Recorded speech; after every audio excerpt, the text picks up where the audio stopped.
Hello guys, Matthew here and welcome back again to the TechTick YouTube channel. AMD's new Polaris-based graphics cards are still a hot topic as not a lot of aftermarket models came out right upon its release, so there is still a lot to try out, one being this MSI's RX 470 Gaming X 8G model. As you can notice, here I have your pretty standard looking MSI packaging for the Gaming X series, seen on basically every other model, being it Nvidia or AMD. On the front you can see a picture of the graphics card itself. On the back of the box you can find some talk about the card's Twin Frozer 6 cooler design, custom LED lighting, some features listed out, as well as minimum system requirements and product specifications.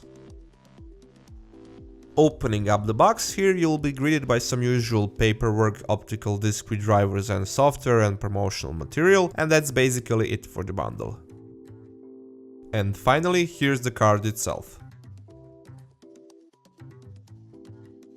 At the first glance, the Twin Frozer cooler for the MSI's RX 470 Gaming X series isn't that much different compared to their other series. Taking a second look at it, you can see that it's a bit less beefier in terms of its cooling capabilities, although the aluminum heatsink itself remained the same size, but it now houses one less heat pipe compared to the RX 480 Gaming X series and other additional metal plates, like the one that hugs the top corner and runs through the inner side part of the graphics card, making it more rigid. Speaking of the plates, on the back this time you won't find a metal backplate, just the naked PCB. Everything else is pretty much the same, especially in terms of the aesthetics, where we have this cool looking and very familiar black and red Twin Frozer cooler design. Of course, on the top there are two 100mm Torx 2.0 fans, which are surrounded by the red LEDs on the back portion, while on the front side part of the card you will find your RGB LED lit MSI's logo.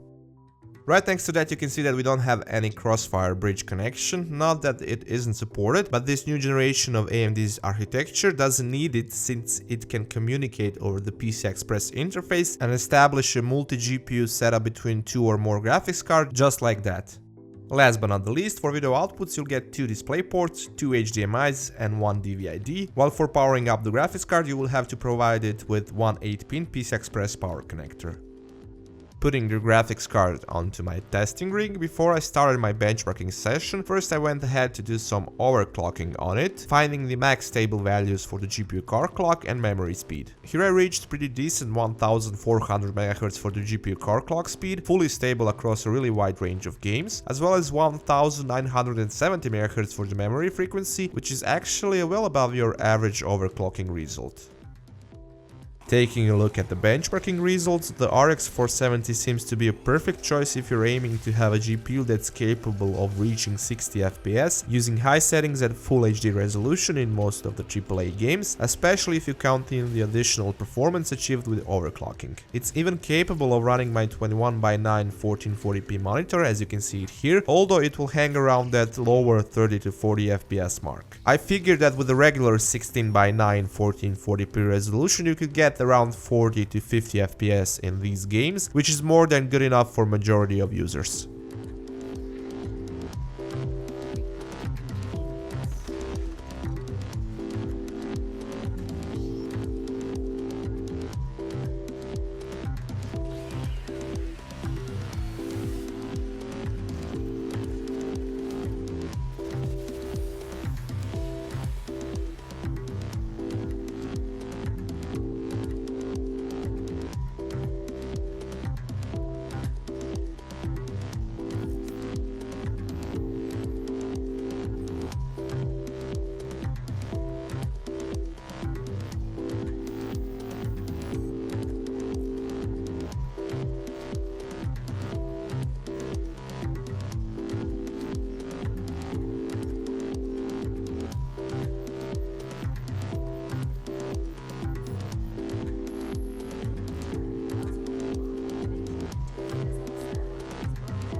Taking a look at the GPU temperatures, fans completely turn off if the temperature is under 60 degrees Celsius, so you'll see a bit higher idle temperatures compared to a regular reference cooler. The low temperature is at your usual default threshold of 73 degrees Celsius, while fan speed being from 1700 to 1800 RPMs during FUTUREMARK stress testing. Playing games will set that temperature back for around 10 degrees, while the fan speed will roam around at much lower 1100 RPMs.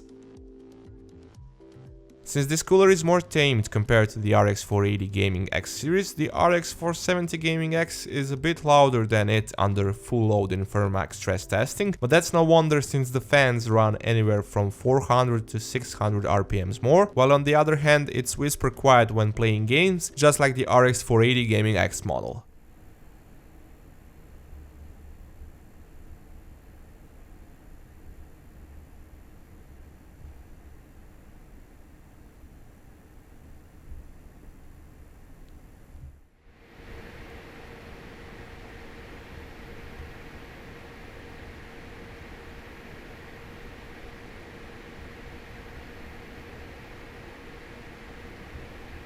Last but not the least, we have the MSI's gaming app, for which I did a more in-depth overview in one of my videos from before, but basically here you can on the go pick between few predetermined BIOS profiles which have different GPU and memory clock speed, control the LED lighting, turn on the OSD information and so on.